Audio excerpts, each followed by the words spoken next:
سلام و درود خدمت دوستان عزیز، همراهان عزیزی که ما رو دنبال میکنن و دنبال نکاتهای ریز سفر و همه چی هستن. دوستان توجه کنید، طبق ویدیو قبلی خیلی خواستم واسهتون توضیح بدم که برای سفر به وان ترکیه باید چه کار کنیم و چه هزینه‌هایی انجام بدیم. دوستان اگه یه نفر هستید و اول از این که میخواستم راجع به این اینترنتی که توی ترکیه میتونیم داشته باشیم و خدمتتون عرض کنم.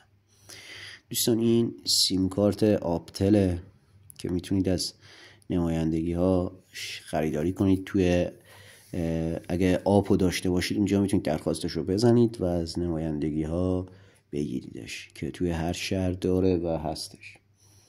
قیمتش هم فکر کنم حدوداً 300 الی 400 تومان باشه.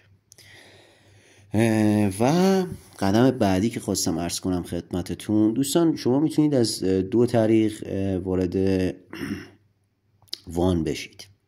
من خودم الان میخوام با قطار برم ارومیه و از اونجا از طریق مرز رازی، حالا چون یه سری از دوستان اونجا به من میپیوندن، از اونجا میخواستم من برم. وگرنه شما میتونید هم از اینجا از تهران با مستقیم به اونجا سفر کنید. بله، که سایت از مستر بلیت خیلی خوبه، واقعا خریداری کنید بلیتتون و بلیت قطار رو.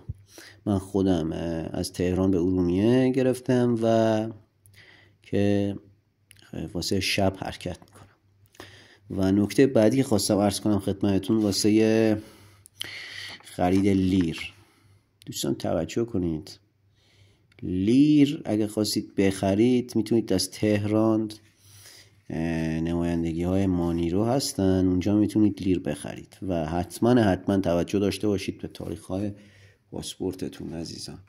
ببینید این پاسپورتی که دارید که میخواید خروج از کشور بزنید واقعا تا اعتبارش تا کی هست و میتونید باهاش برید خروج از کشور.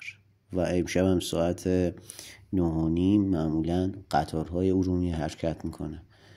کسانی که توی تهران باشن میتونن خودشونو برسونن به ایستگاه و از اونجا میتونن به ارومیه سفر کنن و از اونجا از طریق ترمینال که تو شهر ارومیه قرار داره خودشون رو با فکر کنم بلیتش هم 1 میلیون باشه به چی برسونن؟